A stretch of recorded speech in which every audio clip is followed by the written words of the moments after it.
The thing about the Salem Witch Trials that we really need to understand is that they were primarily about two things: fear and opportunism. There had to be something in the environment. Right. Because a bunch of girls didn't just follow each other down this dark path. Right. It didn't just happen, and it certainly wasn't satanic influence. This entire thing was a warning that we had 300 years to heed. Yeah. And we didn't, because the same things cropped up during the Satanic Panic. And it didn't matter whether they even showed any semblance of guilt or had ever done anything wrong. You didn't have to do anything wrong. Right. You just had to be someone who maybe wasn't liked. Yes. Or maybe someone else had a grudge with and wanted to settle it this way. That's all it took. These people found the right MO to settle scores, to get revenge, and just get rid of people they didn't like. Welcome to Unbound A podcast for new atheists, and lifetime atheists, ex-evangelicals. truth seekers, and free thinkers. There is life after faith. And life here is good. It's time for a new perspective. And a better conversation. I'm Spider. And I'm Shelle, and it's time to get unbound. You know, when I was prepping to do this episode, it started running through my head, this is one of those rare occasions where a little bit of modern technology might have come in handy. Yeah. I mean, when you think about it, the girls having cell phones to stare at, and maybe a couple of large social media communities to keep tabs on what these people were doing and kind of keep the public aware of how crazy it all was. Yes. It might have made a little bit of a difference. Yeah. But, I don't know how much. Yeah. Because this sort of thing has happened recently in our history, too. Yeah. The Satanic Panic in the 80s did predate the internet. Yes. But we did have mass media. And a lot of the things that were happening were open to public scrutiny. Right. But not to the extent that they would be right now. No.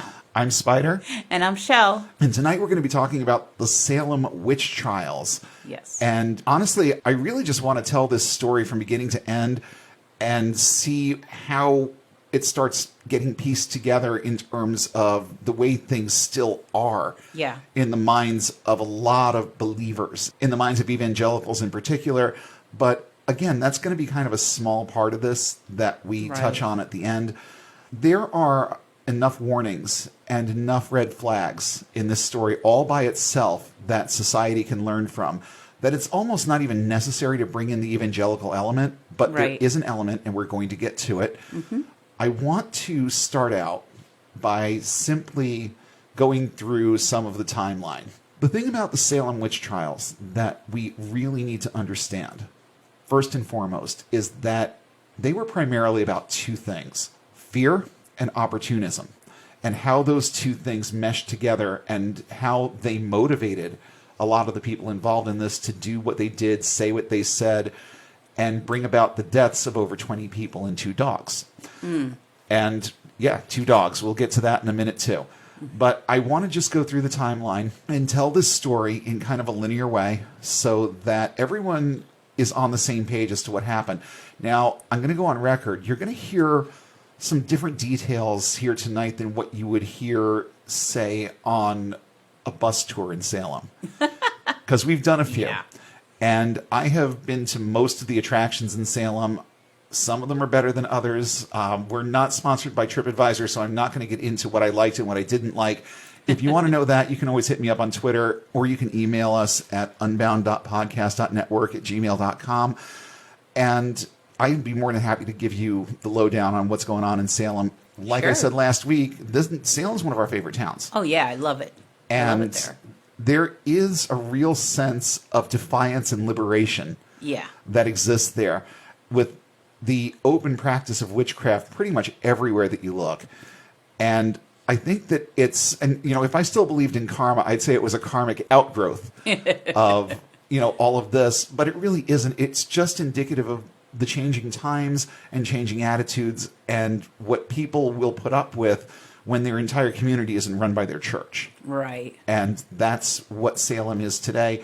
It's a fantastic town. If you want any advice on what to see if you plan on going there, I'm more than happy to give some, and so is Shelle. Oh, sure. But we're talking about 1692 at this point, and we're going to start right at the beginning of the year. It was a cold, crisp January in 1692.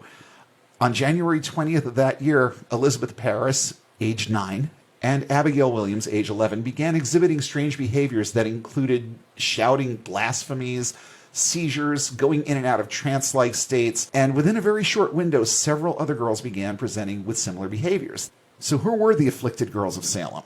I'm going to give you just a little bit of a bio on some of them, because most people don't realize that it wasn't just 2 or 3 girls. There were a number of players in this, a number of children who had been deemed afflicted by demonic or satanic influences. It's worth noting here that in more than one instance, childhood trauma played a big role in which of the girls in the village would be deemed afflicted. There was mental illness running rampant in the Salem colony. So Sarah Churchill was one of the first ones that was identified as one of the afflicted girls in Salem. She accused George Jacobs, whom it was later discovered had a history of abusing her. Then there was Elizabeth Hubbard. Elizabeth Hubbard was 17 in the spring of 1692 when she and 3 other girls started accusing people of witchcraft. Like many of the other afflicted girls in Salem Village, she was an orphan and lived with her great-aunt and uncle, Dr. William Giggs. You see what I did there? We're talking about New England things, so I said it the New England way, her aunt. That's usually not me. I don't know why that even came out. But anyway, Elizabeth played an active role throughout the trials as one of the leading accusers. Her afflictions, fits, trances, and testimony all contributed to the conviction and execution of many innocent people. Mercy Lewis was born in Falmouth, Maine in 1675. She lost both of her parents to Indian attacks or attacks by Native Americans. Let's be as politically correct as we can be here. And became an orphan at a young age. Mercy herself became one of the most consistent and vocal accusers during the 1692 witchcraft trials in Salem. By all accounts, she was a trauma victim and had succumbed to PTSD by the time all of this started. Oh, yeah. Now, not all of them were abuse victims or had other traumas in their lives that led to this. There were a number of reasons why a lot of this happened and why some of these girls were involved. Elizabeth Parris, being a preacher's kid, I can see right there problems starting to arise. At 9 years old, Elizabeth Parris, daughter of Salem Village minister Reverend Samuel Parris, played a key role in the beginnings of the witchcraft trials. Curious to know her future marital status, Elizabeth, together with her cousin Abigail Williams, cautiously experimented with fortune-telling. Her behavior led to the first 3 accusations of so-called witches. Trying to shield the environment of his immediate family, Reverend Parris took Abigail from home and placed her in the home of Stephen Sewell in Salem. Try saying that 10 times fast. She could not have predicted that these innocent attempts at predicting the future would lead to the largest and most deadly witch hunt in American history. Then there was Ann Putnam Jr. Ann Putnam Jr. played a crucial role in the witchcraft trials. She was 12 years old at the time, and she was one of the first to join Betty Parris and Abigail Williams as an afflicted child. What's coming next is actually a quote from one of the articles that I found on this. There's going to be an entire list of sources in the show notes this time around, so I'm not going to stop and pause and give the sources for everything. If it's a quote, I'll let you know. They're all right there in the list up top. And this was a quote from an article that I found about Ann Putnam. Oh, and incidentally, keep the name Putnam in mind. It's going to be very, very important as we go on here. Ann Putnam Jr. played a crucial role in the witchcraft trials of 1692. She was 12 years old at the time, and she was one of the first to join Betty Parris and Abigail Williams as an afflicted child. Though she's easily despised for her role as one of the most persistent accusers in the trials, it is important to view her in the context of her socially prominent family. Her mother was also afflicted, and her father and many other Putnams gave testimony against the accused during the trials. There was a specific motivation for that we're going to get into later. When attempting to make a judgment on Anne, it is important to remember that she was very young and impressionable, and thus easily influenced by her parents and other adults. 14 years later, she admitted that she had lied, but still maintained that she was deluded by the devil when she said what she said. So she didn't really learn that much. No. Then there was Mary Warren, known for her accusation of John and Elizabeth Proctor on the heels of her own confession. If you want to believe Arthur Miller, she and John Proctor sort of had a thing for each other, but history is vague on that. Yeah. It really just, it seems to me like it was a convenient story arc for that particular play. Oh, yeah. Don't trust the Crucible for factual information. There's a lot of fact mixed with fiction in there. And we're going to talk a little bit more about the Crucible later, too. Then there was Mary Walcott. Mary Walcott was the daughter of Jonathan Walcott, commander of the village militia, and brother-in-law of Thomas Putnam, was also a key accuser in the Salem Witch Trials. Walcott was closely related to the Putnam family. Her aunt was Ann Putnam Sr., and her cousin was Ann Putnam Jr. This is actually beginning to sound like the opening scene in a Jerry Bruckheimer movie where you're given all the bios of all the bad people. Yeah. And I don't really want to call the afflicted girls, quote unquote, bad people. No. They were products of their environment, but they did some pretty bad things. Yeah. Abigail Williams was a prime example. Abigail Williams was one of the main accusers in the Salem Witch Trials as well. The 11-year-old niece of Reverend Samuel Parrish showed signs of fits and hysterics in mid-January of 1692. She and her 9-year-old cousin Betty were the first 2 afflicted girls in Salem Village. Abigail gave formal testimony at 7 cases, and she was involved in as many as 17 that led to capital punishment. And then there were a few other minor players like Susanna Sheldon, Sarah Bibber, and Elizabeth Booth. History doesn't say a whole lot about them. They were just in that group of afflicted girls. So back to the timeline. Now it's just mid-February. And unable to find any kind of actual cause for the things that were going on with these girls, attending physicians that saw them and attempted to diagnose them basically settled on a diagnosis of satanic influence for what was wrong with them because they had nothing else. Yeah. And I was talking to a friend. We had been talking about several theories about what could have happened to make these girls act like this. And somebody had suggested ergot poisoning, which is a poisoning of rye bread. When rye bread starts to go bad, it gets a specific kind of mold. Yep. And it makes you very, very, very sick. You will hallucinate. You will get sick. Oh, yeah. We also kind of hypothesized, and, we're just 2 history geeks, but it could have started as that, especially with the first 2 girls. It could have started with something like that. It had to start with something Right. that has a clear and obvious physical explanation. It had to. Right. But it could have started like that, but then with all of the fortune telling just lumped on that, and then you have guilt, and then plays off, you already feel terrible. You're already doing things that you don't understand, and you seeing things you can't understand. It can all just put your mental state in a hysterical place. Oh, absolutely. And I'm going to assume that a lot of these girls, especially the ones with biographies, the ones that we know things about, they were probably very popular. Probably. And they're like stars, and they pick up things in their wake as they go, like comets True. have their tails.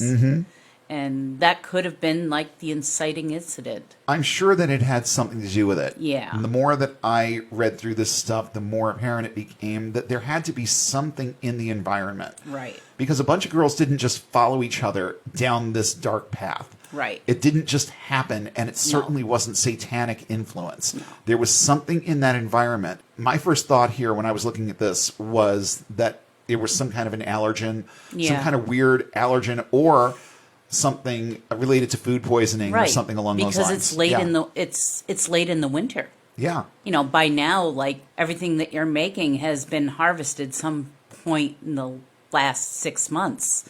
Yeah. It's not going to last forever. Yeah. And there were no preservatives. In January in Massachusetts, I would assume you don't really need a refrigerator. No, you don't really need a refrigerator, but still. But stuff has had a lot of time to go bad at that point, too. Yeah. So, and these things build up over time. It started with an outbreak with these 2 girls in like mid-January, but now it's mid-February. It's been a month and no one knows what's going on. And, everybody's talking about it. And that's why I think it has to be some kind of an allergen, because it only affected some of the people. Right. It didn't turn them all crazy, and there was no forensic science back then. So I don't think that anybody even thought to try and trace it back to a specific family. This family made that rye bread. Right. And their girls went crazy. No. And then they shared it with this family, and these kids went crazy. No. There's something there that is going to affect some, but not all. Right. And they didn't know about ergotism back then. No. No, Of they're not course going to know. They're just going to say, oh, it smells fine. It looks okay. We're going to use it. And even if it didn't, there were plenty of things that they used to do to try and make good of bad food. Right. You know, they would do everything that they could to season it, Yeah. to flavor it, to detract from the fact that it was past its prime. Right. So when you're in a position where you kind of have to subsist on what's there right then and there, Yeah. you start making certain concessions.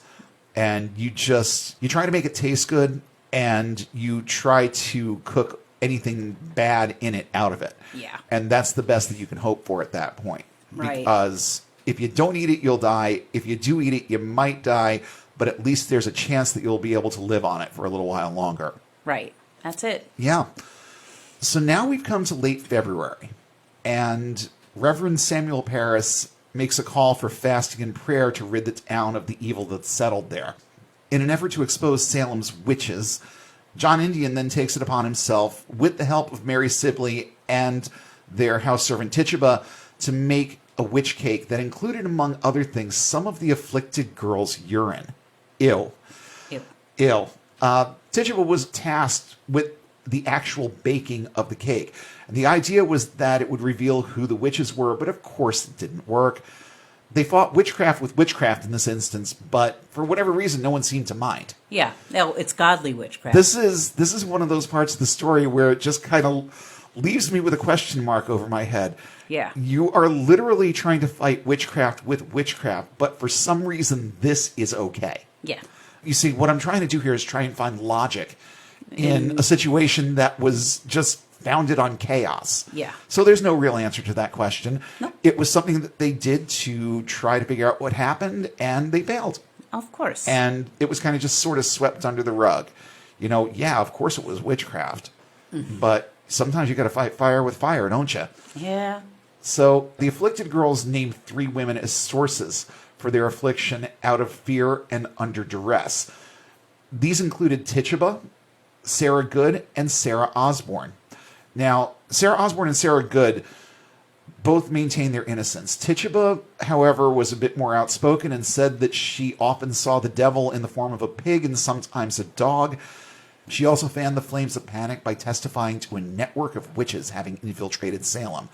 So she had herself a little bit of an imagination. A little bit. Just a wee bit. On March 1st, Tituba, Sarah Good, and Sarah Osborne are examined by magistrates John Hawthorne and Jonathan Corwin. Those 2 names also play prominently because they were involved in pretty much every one of these trials. Yeah. And there were more people brought in later, which we'll get to, but these 2 were the key players, and they were the ones that made most of the decisions.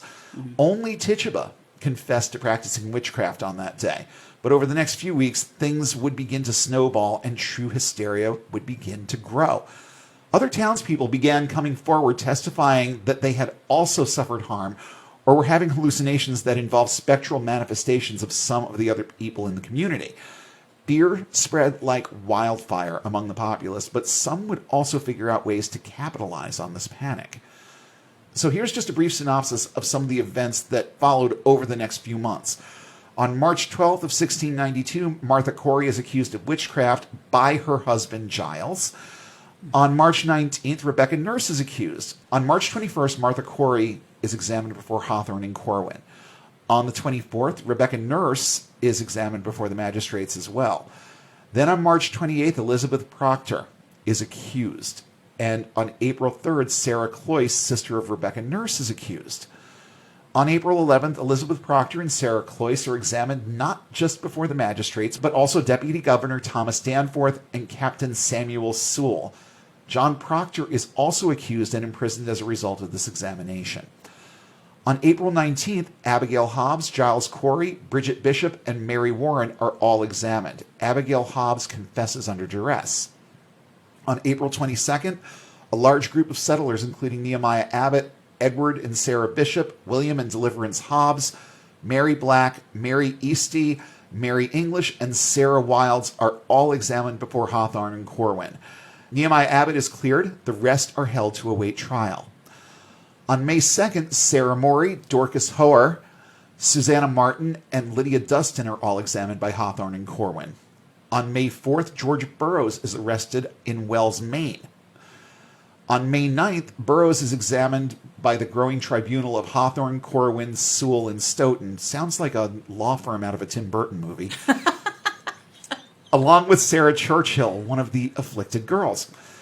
On May 10th, George Jacobs Sr. and his granddaughter Margaret are also examined. Margaret confesses and implicates her grandfather as well as George Burroughs. It's on this day that Sarah Osborne would also die in prison in Boston. And I found an interesting quote from Margaret Jacobs, who, in her defense, basically said, "They told me if I would not confess, I should be put down into the dungeon and would be hanged. But if I would confess, I should save my life." So there were a lot of instances where people confessed to things or provided information that was wanted in an effort to save their own necks here.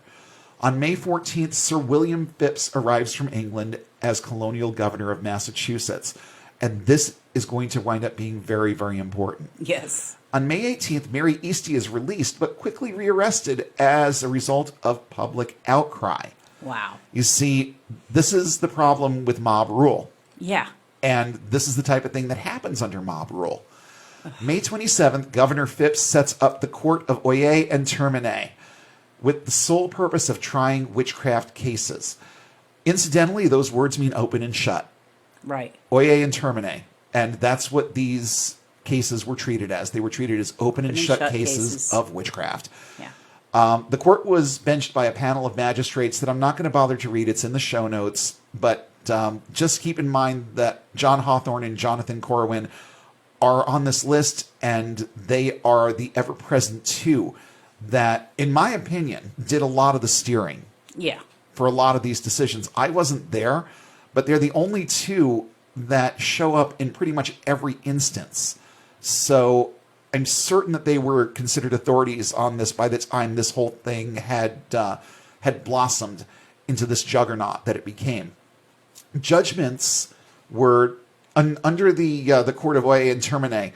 Judgments were based on intangible proofs that fell under the cover of spectral evidence. So what is spectral evidence? Spectral evidence included things like a direct confession, witch marks, they're moles. We're talking about moles. Yeah. If you had a mole, you could be implicated and hanged. And it was crazy.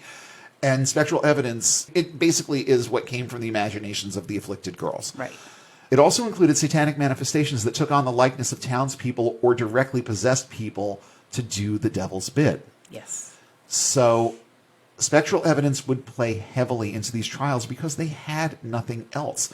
There were no other proofs. It came down to, I saw this crazy shit happen. Yeah. But they couldn't prove it. They couldn't provide consistent descriptions of the things that they were seeing and experiencing. But it was taken very seriously. And I mean, I don't think I even need to make a comment on the danger of something like spectral evidence. Yeah. But it shows up in evangelical churches all the time. All the time. And we'll elaborate on that point a little bit later, too. But for right now, sticking with the timeline, May 31st, Martha Carrier, Wilmot Redd, John Alden, Elizabeth Howe, and Philip English are all examined. On June 2nd, the initial session of the Court of Oyez and Termine commences, and Bridget Bishop is the first to be convicted and sentenced to death.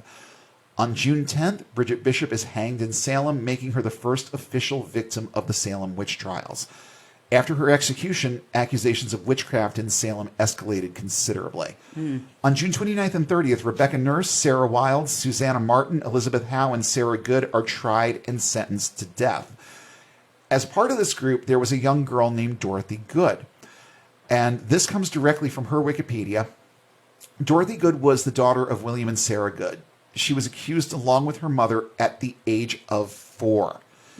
She was interrogated by the local magistrates, confessed to being a witch, and purportedly claimed that she had seen her mother consorting with the devil. Mary Walcott and Ann Putnam Jr. claimed the child was deranged and repeatedly bit them as if she were an animal.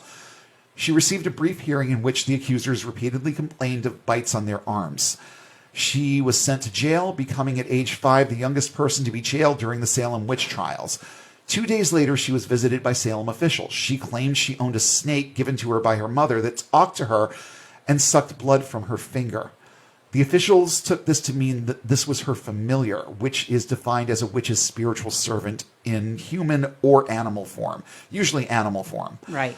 Dorothy was in custody from March 24th, 1692 until she was released on bond for, get this, 50 pounds. How much money is that in 1692? A lot. 50 pounds on December 10th of 1692, and she was never indicted or tried. Now, let's just talk for a second about the whole biting thing. Yeah. This is something that a lot of kids do. Yes. I know of one in particular where it was very problematic for her when she was younger because it followed her into her school years and didn't stop until she was in at least first or second grade. So this type of thing is... it happens. Yeah. And sometimes it's just kids bite because they like the feeling. Also, the daughter was probably never near these girls. No, probably not. Because, she's biting me. Oh, she's biting me. Oh, she's biting. She's like 6 feet away. Yeah. It's kind of like that one video that we saw like a couple of weeks ago where the guy literally has his camera on this crazy woman who is screaming about his dog biting her. Yes. Calls the dog a Doberman. What was it? It was like a poodle or a a terrier poodle. Mix. It was something like that. Ridiculous. Yeah. But he's like, he's biting me. Oh no. Yeah, and he's got the camera right on her, and you can clearly see that the dog is nowhere near her. Yeah. So then I'm certain beyond certainty that there was a lot of embellishment that went on here. So whether or not Dorothy was even guilty of some of this stuff is questionable. But, I can get behind her going around biting people because I've seen it before. Yeah. Moving along on the timeline, in mid-July, Joseph Ballard of Andover enlists the aid of the afflicted girls and sparked the lesser-known but definitely significant Andover witch hunt. He had become convinced that witches were responsible for various issues, problems, and strokes of bad luck that he had suffered, and went to these girls to see if they maybe knew a little bit more than he did, because clearly they could see things that he couldn't. Yes. They actually did take them for tours. They had them travel from place to place so that they could accuse more people. I think that's how they accused some of the... Yeah, because they learned early on that the testimony of these very underage girls was going to be taken seriously. Right. So, and he would not be the only one to capitalize on this. And we're going to get to that, too. Yeah. On July 19th, Rebecca Nurse, Elizabeth Howe, Susanna Martin, Sarah Wilds, and Sarah Good are all executed on what, up until then, would be the darkest day of the Salem witch hysteria. This, I think, is where the powers that be really developed a bloodlust and went on the warpath. Yeah. August 2nd through the 6th, 6 more people are tried and convicted. George Jacobs Sr., George Burroughs, Martha Carrier, John Ward, and John and Elizabeth Proctor. On August 19th, George Jacobs Sr., George Burroughs, Martha Carrier, John Willard, and John Proctor are all hanged on Gallows Hill. Elizabeth escaped, and we'll tell you why in a minute. But on September 9th, Martha Corey, Alice Parker, Mary Easty, and Anne Pudator, Mary Bradbury, and Dorcas Hoare are tried and sentenced to death. On September 17th, Margaret Scott, Samuel Wardwell, Wilmot Redd, Mary Parker, Rebecca Eames, Abigail Faulkner, Anne Foster, Mary Lacey, and Abigail Hobbs are tried and sentenced to death. You're sitting there thinking, Spider, this sounds like one of those Old Testament genealogies. Why all the names? Why all the names? Because this is how big it got. Yeah. And I don't think that a lot of people understand just how big this got. There was no stone left unturned. No one was safe. And it didn't matter whether they even showed any semblance of guilt or had ever done anything wrong. You didn't have to do anything wrong. Right. You just had to be someone who maybe wasn't liked. Yes. Or maybe someone else had a grudge with and wanted to settle it this way. That's all it took. Yeah. This is why I'm reading off the names, because people need to understand just how big and crazy this was. So, moving along, on September 19th, Giles Corey is pressed to death for refusing to enter a plea, but there's also more to his story. On September 21st, Dorcas Hoer confesses and her execution is subsequently delayed. On September 22nd, Martha Corey, Mary Eastie, Margaret Scott, and Alice Parker, along with Wilmot Red, Ann Pudator, Mary Parker, and Samuel Wardwell, are all hanged on the same day. In early October, after 20 people are executed in the Salem witch hunt, Thomas Brattle writes a letter decrying the trials. His words gained the attention of Governor Phipps, who then deemed spectral evidence as inadmissible and no longer allowed as part of any case in the witch trials. But damage has already been done. Yeah. 20 people are dead. And now they're saying, yeah, no, we really can't be bothered hearing cases based on spectral evidence anymore. So the governor just basically said that's enough of that. And on October 29th, the Court of Oye and Termine is dissolved. Basically, the governor recognized that it was an abysmal failure and that the wrong people were in charge. So he just cut it right off at the knees. On November 25th, the General Court of the Colony creates the Superior Court and tasks it with trying the remaining witchcraft cases. These remaining cases would be heard in May of 1693, and incidentally, there were 0 convictions in this particular string of trials. Gee, I wonder why. So that is the basic timeline from beginning to end. By the end of it, the governor had stepped in and said, okay, this bullshit just needs to stop. Yes. It just needs to stop, and I'm putting a stop to it. And then they gave the people of Salem an example of what actual justice looks like. And lo and behold, not a single person that was brought to trial for witchcraft in May of 1693 was convicted. That is the basic timeline. So let's take a little bit closer look at some of these players and some of the things that they had to do with the entire hysteria, beginning with the Putnams and the Porters. The Putnams in particular play a very, very big role in this. The Porters not so much, but the name Putnam is going to come up a lot. The Putnam family were affluent by Puritan standards, at least enough to be able to make personal loans and control other aspects of the local economy. They were committed, however, to living a Puritan lifestyle, but having more money than average and understanding the power that comes with being a have over a have-not can make a person, or in this case a family, very protective of their interests. So the Porters had a more capitalistic view of life than most Puritans did. Their wealth increased to the point where they had a lot of control over the local economy, and traditionalists like the Putnams started losing ground. And that's going to be an important detail too. Because it would be the Putnams who would be ultimately responsible for no small number of the incidents revolving around the Salem witch trials. They had a lot of grudges to settle. The Putnams, along with other less influential people in town, decided to capitalize on the panic and use accusations of witchcraft to settle personal disputes. It's starting to look even more sinister, isn't it? Yeah. So let's talk about Rebecca Nurse. Rebecca and Francis Nurse had a long-standing feud with the Putnam family over land boundaries. The Putnams were Rebecca's primary accusers, and when the jury found her not guilty, the afflicted girls threw a fit.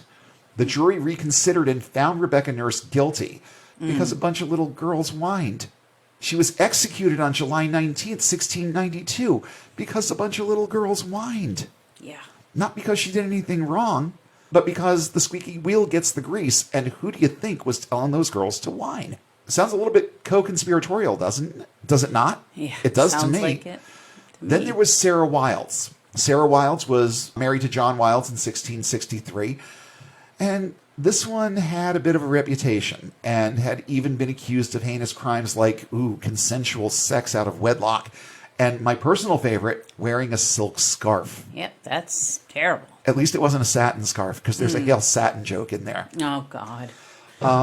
John Gould and Mary Gould Reddington were the children of Wilds' deceased first wife and never liked Sarah Wilds. So what did they do?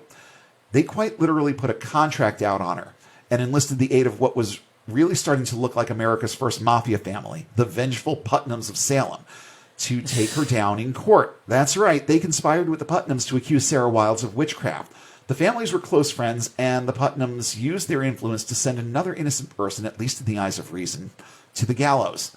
This one actually snowballed a bit. John Wilds had a daughter from a previous marriage, and she, along with her husband, were arrested as well. This was Sarah and Edward Bishop, along with John's other daughter, Phoebe Wilds. But it would be Sarah who would meet her untimely end on July 19th after a trial that was literally minutes long. Bridget Bishop was the first person executed during the hysteria, and Bridget Bishop, the first person executed during the hysteria, also had a tainted reputation. Yeah. The lesson learned here is that if you were female and liked sex but didn't like the idea of settling down, you probably weren't going to survive the Salem Witch Trials. No. And also women who were a little cranky. I'm pretty sure that Sarah Good was, not liked. There were plenty that weren't liked, and we're going to get into that too. Mm-hmm. Reverend George Burroughs became the new minister in Salem Village in 1680. There was so much disagreement among the villagers as to who actually wanted him there. He didn't always get paid his salary. This forced him to take out a few loans along the way, and who do you think he borrowed the money from just one time too often? You guessed it, the Putnams. So the Putnam family sued Burroughs for unpaid debts, and once they figured out that you really can't draw blood from a stone, they did what they did best. They accused him of witchcraft, and since he already had a tidy quorum of villagers who disliked him, it wasn't difficult cinching a conviction. He had already lit out of town because they'd stopped paying him altogether, so these people followed him all the way to Maine and dragged him back to Salem for trial. He was convicted and also hanged on August 19th, 1692. And then there was John Willard, deputy constable in Salem during the period of the Salem Witch Trials and one of the first to speak against the witch trials. It was part of John Willard's responsibility to round up and arrest accused witches. But he was cursed with something that just doesn't bode well under these kinds of circumstances: a rational mind and a conscience.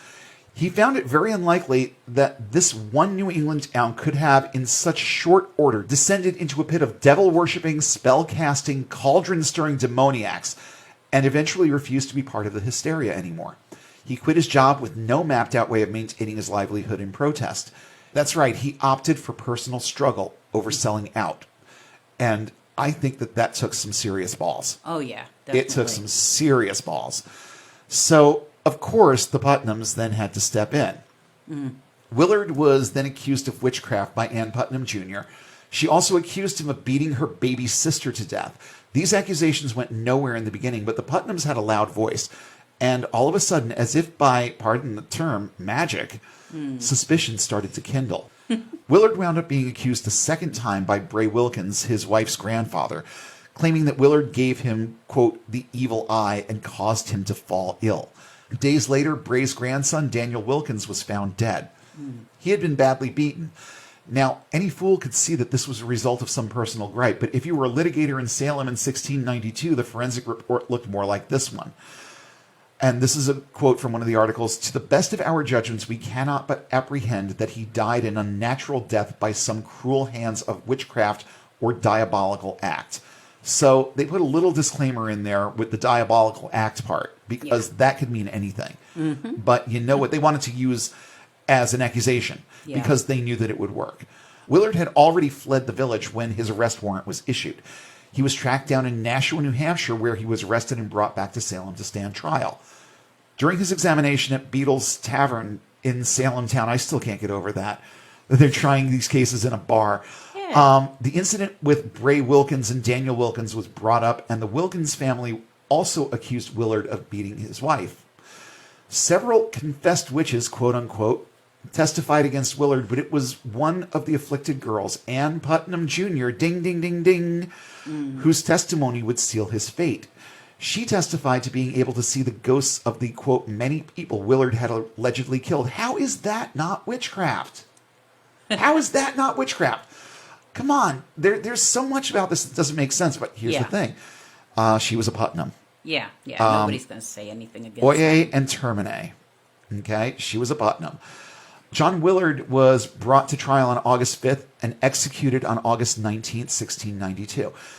I have no doubt that this guy was a bad dude and that he probably did kill Daniel Wilkins. But here's the thing. It's very difficult in 1692 Salem to get a murder conviction based on forensic evidence. But it's easy as pie to get when you start crying witchcraft. So there's that. A lot of times these people were brought up on these charges for reasons that had nothing to do with their behavior. It's just that this worked. So a lot of people ran with it. Incidentally, there were also two dogs who were killed during the hysteria for giving people the evil eye. One of them was shot, and the other one was hanged. Who hangs a dog? These people. Crazy people, that's who. That's Puritans. Who. Crazy Puritans hang dogs. And it happened during the Salem Witch Trials. Mm-hmm. Then there was George Jacobs Sr., accused of witchcraft by several people, including his own granddaughter, Margaret Jacobs. He was not exactly a believer, and by all accounts only attended church because owning land in Salem was predicated on church membership. See how things work in a theocracy? He was also pretty vocal about his dislike of the Salem Witch Trials. So the odds are very much stacked against this guy. His first accusation came from his servant, Sarah Churchill, who clearly had some kind of personal gripe, because she didn't stop there. She also accused Margaret Jacobs in an odd what goes around comes around turn of events, but in this instance, the focus remained on George Jacobs. At his trial, the Putnams came out in force, and almost every member of the family testified against him. You think he might have pissed them off a little bit? Somehow. Just a little bit. So, of course, he was found guilty and also executed on August 19th. That took one more person out of the way of the Putnam family. Then there was Giles Corey. Now, you're not going to get the real story on a tour in Salem because they really like to romanticize this one. Yeah. And it was anything but. Giles Corey seemed to have very on-again, off-again squabbles with the Putnam family. But in the end, he died under torture, kind of defending them. Yeah. Okay? Corey was not a nice person. And while he is often lauded as a hero, the story one gets during a walking tour in Salem and the actual facts do have a lot of disparity. His arrest was on an accusation of witchcraft, but that was just a front. Years earlier, Giles Corey had beaten an indentured servant by the name of Jacob Gooddale or Goodall, depending on what document you read, so severely that the poor guy eventually died. His crime was some kind of theft against Corey's brother-in-law. There aren't a whole lot of details on it, but it had to do with him allegedly wronging Giles Corey's brother-in-law. Now, the popular story here is, like I mentioned before, one of a tragic hero who refuses to confess witchcraft, and that's the story they tell you on the tours. The real reason Giles Corey was tortured to death was for failing to become an informant. He did refuse to enter a plea of witchcraft, which led to the use of torture, but it was his loyalty to the Putnams and his refusal to give up the name of a witness to some of Thomas Putnam's more unsavory behavior during land disputes, a farmer whose identity is still unknown, that really did him in. When asked repeatedly for the name, Corey's only response was his iconic call for more weight, which was basically Puritanese for fuck you. I'm not telling you jack you shit. Yeah. And that was his way of making that clear. He didn't die denying that he was a witch, although he did deny it. He died in an effort to maintain his family's control over their land. Without a conviction, it would be difficult for anyone to seize or lay claim to it. So he took his punishment. It took him 3 days to die, and he succumbed to his torture on September 19th, 1692. He wasn't a great guy, but again, kind of ballsy when you think about it. Corey did get caught up in the hysteria and actually accused his own wife, Martha. But that kind of backfired when, like in so many other cases, he was arrested and charged with the same crime. The powers that be hid behind the witchcraft charge so they could torture and kill someone with impunity and possibly take his land. Right. He chose to hold his peace and die to prove his loyalty to the Putnams and hopefully protect his family from land seizure. Yeah. Then there was John Proctor. Now, anyone who's read The Crucible or seen the play knows who this is. But again, this is one of those stories that got a little bit more romanticized than it should have. Yeah. John Proctor was a wealthy farmer and also an outspoken critic of the Salem Witch Trials. He lived on the outskirts of town and was also vocal about how he felt about the alleged afflicted girls, often making statements that were the equivalent of someone needs to give those brats a good spanking. Mm-hmm. That was his general sentiment. Yeah. So what did the girls do? They went after his wife, Elizabeth Proctor. She was arrested in April of 1692, after which the girls turned their attention to John. The entire Proctor family was eventually arrested and charged with witchcraft based on nothing but guilt by association. Proctor saw the witch trials for what they were, a descent into mass religion-fueled hysteria. He contacted the town's governing church in Boston begging for intervention. He wanted them to send delegates to Salem or issue an edict that further trials concerning witchcraft be moved to Boston so some semblance of impartiality and sane legal process could be applied. Now, his plan worked to an extent, but he would never live to see the outcome. Proctor was also among those executed on July 19th. His other family members either escaped prosecution or were found guilty and later pardoned. This excluded his wife Elizabeth, who only escaped execution because she was pregnant at the time of her conviction. And by the time the baby came around, a lot of this was starting to change. Right. So she escaped it. Martha Carrier, she wasn't even from Salem. She lived in Andover. Right. And she was the wife of Thomas Carrier, as well as the niece of Reverend Francis Dane of Andover, a hugely outspoken opponent of the Salem Witch Trials. Carrier was also the sister of Mary Toothaker of Billerica, who had also been accused of witchcraft, so it went beyond Salem. The tendrils from this really stretched a lot further. Carrier was accused by neighbor Benjamin Abbott. After a dispute over land, ding, ding, ding, ding, Abbott almost immediately fell ill, and this piece of evidence was used to make the case that she had put a curse on him. Her children were also accused and were coerced into testifying against her. She was brought to trial on August 5th and executed on August 19th. The fact that the kids were accusing her reminds me of the McMartin trials. Very much.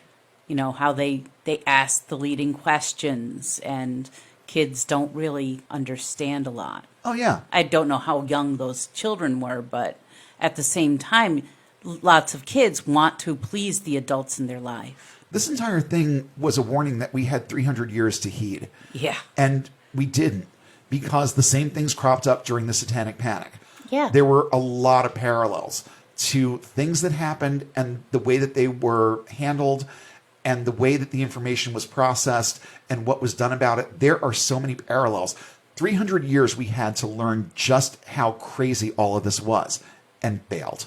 Yeah. There were a couple of other cases that revolved around interpersonal unrest, but they were a little bit less structured. For example, there was Ann Pudator and Wilmot Red, both described as loudmouth, quarrelsome women. And the way that they're described, and there's not a whole lot of detail out there, but I can just imagine that these people probably had some kind of personality disorder. Right. Or some kind of mental illness.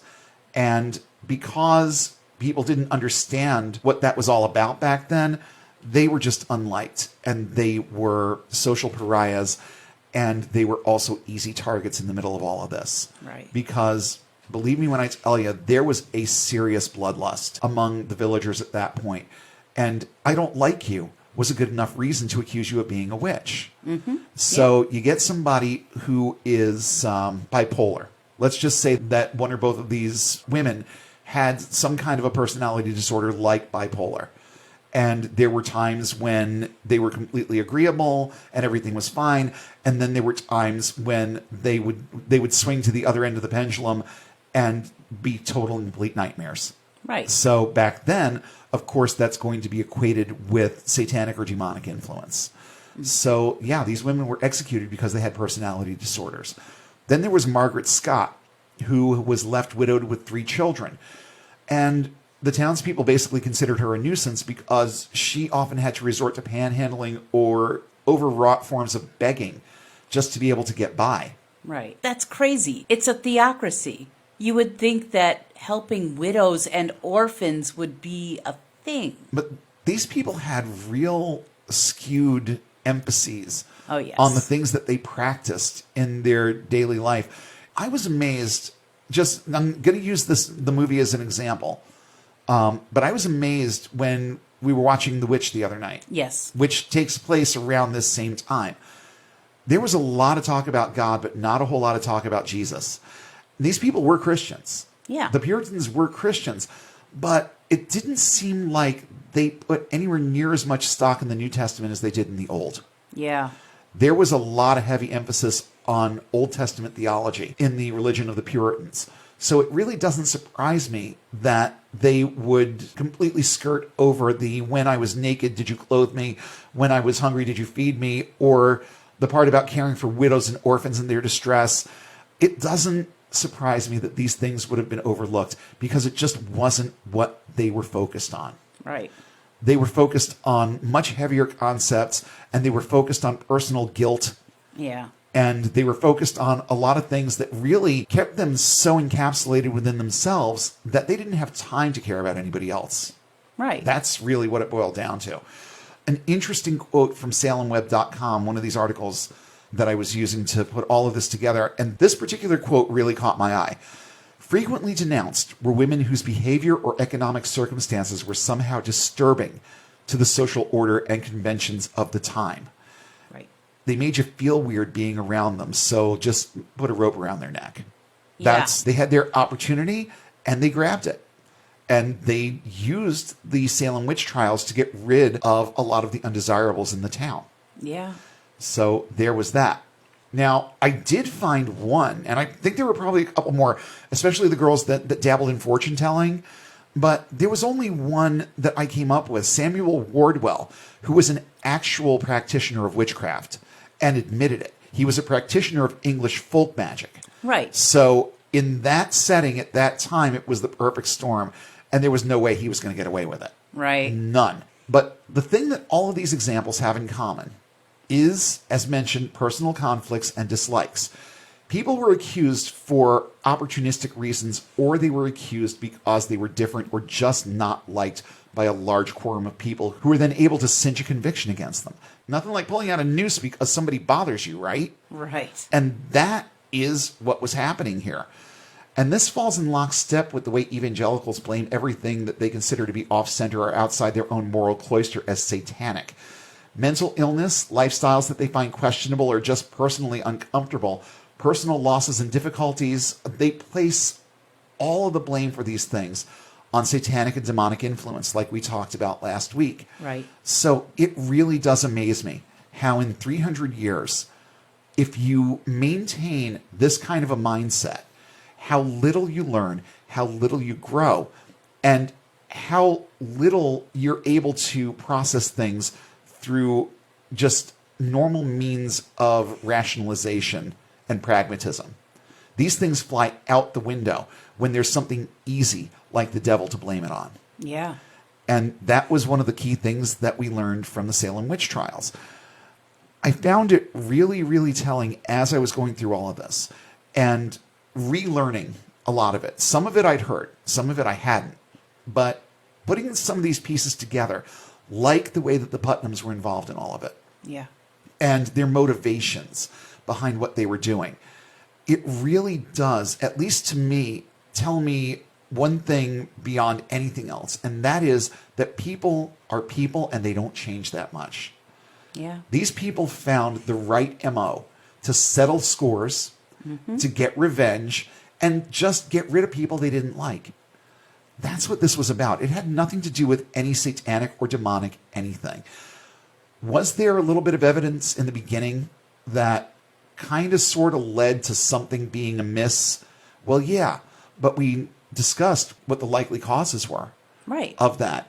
And they're all perfectly natural and normal. Medicine being what it was back then, of course, there was probably precious little that could be done about it. No, there's nothing. But there were really. better ways to look at it. And especially if you were a doctor or a physician or someone who was tasked with trying to figure out what the physical part of this was. Right. You would think that they would have clearer heads as to what was going on and would understand things just a little bit better. But yeah, medicine being very primitive back then, Yeah. and our understandings of a lot of things being very primitive back then, they just threw their hands up and said, must be the devil. Yeah. Or maybe their humors are off, and yeah, I think yeah. they were still using the four humors theory of physiology back then, and there was a huge spiritual component to that. Oh, sure, sure. There was a huge spiritual component to a lot of things Yeah. related to medicine back then because they didn't know any better. Right. They didn't know what it was, so must be the spirit. But it seems to me in this instance, they took to the whole satanic Yeah. influence thing very, very quickly. And, for me, I would be sitting there, and I'm sure there were people who were. I'm sure that there were some clear-thinking, pragmatic people in their midst that sat there thinking, okay, there's got to be some other cause for this. There's no possible way that an entire town is just going to succumb to this all at once. Right. So if there is something wrong, maybe we should be looking at what's really wrong here. And maybe we should be taking a closer look at who's accusing who and figure out why. Right. You see, if these people wanted to have an actual court that had anything to do with the lawful preponderance of evidence to figure out whether or not these people were guilty of what they were being accused of, you don't really have to look far to figure out what the real motivations were.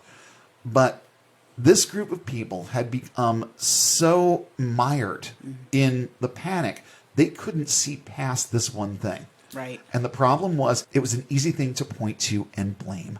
Yeah. And that is what the witch trials were about. The Salem Witch Trials were, like I said in the beginning, all about opportunism. And they were about revenge. And they were about any number of things that would instill fear and allow the powers that be to be and remain in control. And boy, did they assert their power. And boy, did they make sure that people remained afraid. I would have been afraid if I was in the middle of all of that. Oh, yeah. And just like with today's televangelists and demon hunters, the underlying motivation behind the Salem Witch Trials was not ridding the populace from evil, but personal gain. And those motivations range from settling old scores to asserting positions of power. None of it had to do directly with demonic influence. Absolutely none. One could argue that the afflicted girls had a variety of motivations, some of which could have stemmed from things like food poisoning, like we talked about, right, epilepsy, even just acute feelings of boredom and ennui. I mean, think about the lives that they lived. Right. And think about not just being a child, but also being female. Right. In that kind of a setting. What is your life really worth to anyone? And how are you ever going to have your own voice? Well, some of them figured it out, didn't they? Yeah. They really did. Whether purposely or not. And I am personally of the opinion that very little of what these girls did was purposeful to the point where they were trying to hurt people. No. I think that they had a lot of outside influences.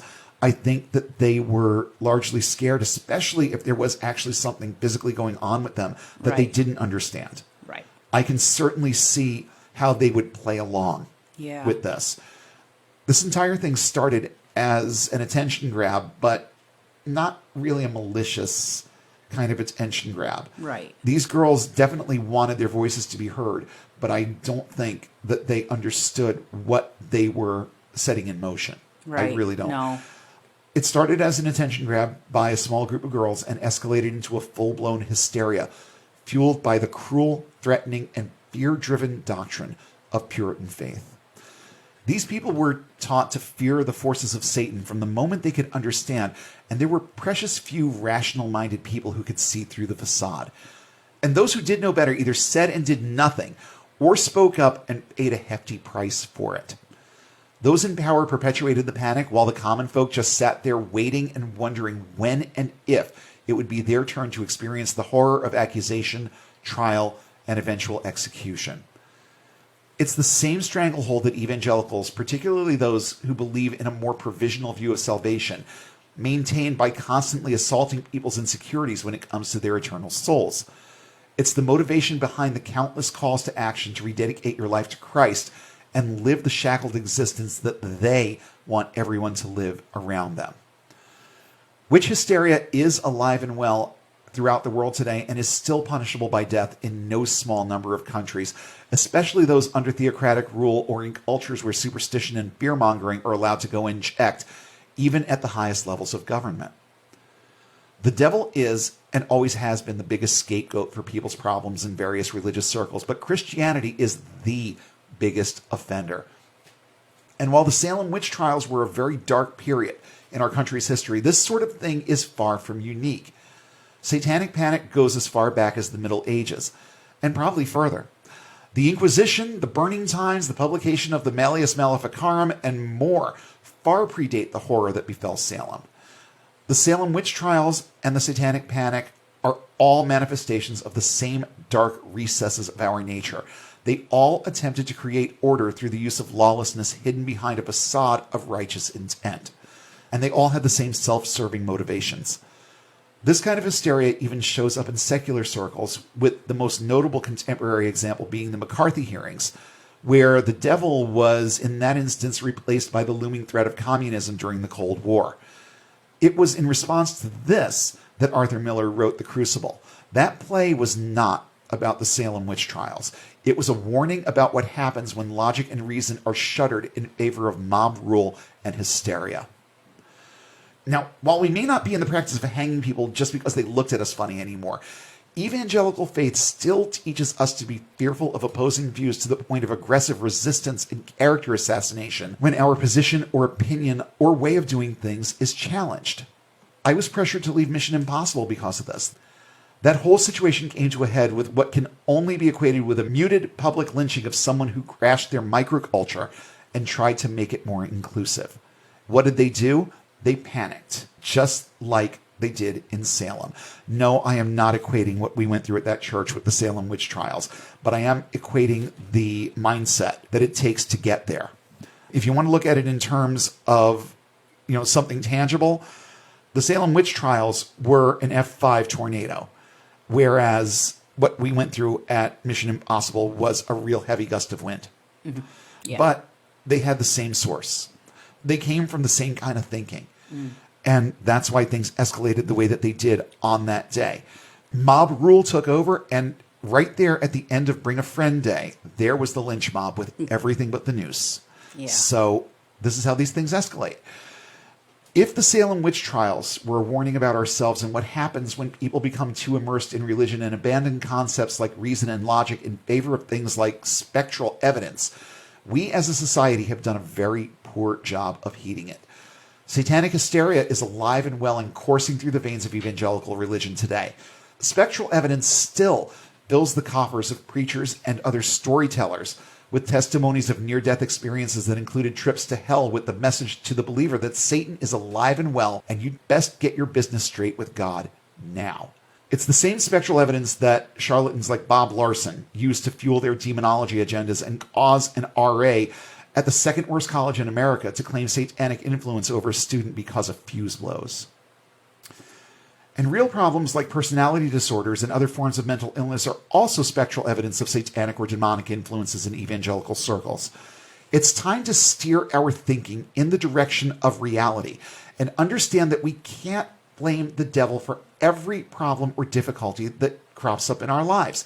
If someone is behaviorally unwell, we have a responsibility as a society to find tangible, effective solutions to those problems. We need to maintain the practice of civil litigation and let preponderance of tangible evidence, fairness, and impartiality govern the outcomes of things that we decide to take to court. Scream until they agree to kill the bad lady does not work in matters of fairness, law, or justice. Panic is contagious, but the cure for panic is cool-headed reason and rationalization. Satanic panic will always be an issue, and it is bound to build to a crescendo again eventually. Here's hoping that the next round still involves things as innocuous as record smashing and throwing away soap, but let's remember that things like the McMartin preschool that you mentioned earlier are also much more harmful outgrowths of situations like these, and they always crop up. For those of us who do try to think rationally and reasonably most of the time, I think I do this okay most of the time. Let's just keep our eyes peeled. And let's use our voices if and when we start seeing signs of this kind of religious hysteria cropping up in society. Let's learn more than the average person has from the sheer number of times that religious hysteria has been allowed a foothold in society, and let's continue speaking out against the religious bodies that facilitate and perpetuate the kind of thinking that leads to it. If we can do that, we might just help some more people get their lives back, think a little bit more clearly about the difference between fantasy and reality, start looking at the actual tangible sources of the problems and issues they face, and in so doing, take one more crucial step in their personal journeys toward getting and staying unbound. We hope you enjoyed enjoyed this episode of Unbound, show topics are chosen based on their timeliness, relevance, and social impact. Have suggestions for future topics? Email us at unbound.podcast.network@gmail.com with all your comments and feedback. Please don't forget to like, share, and throw a few 5-star ratings our way, and follow us on all major social platforms. And don't forget to hit subscribe if you haven't already. Links to our social pages, as well as a full list of cited sources in today's episode, are listed in the show notes, available at our website, getunbound.org. That's get-unbound.org. If you value this resource and would like to see it continue, please consider supporting us on Patreon at the link in the show description. And be sure to check for new updates every Sunday when we'll come together again and take one more step toward getting and staying unbound.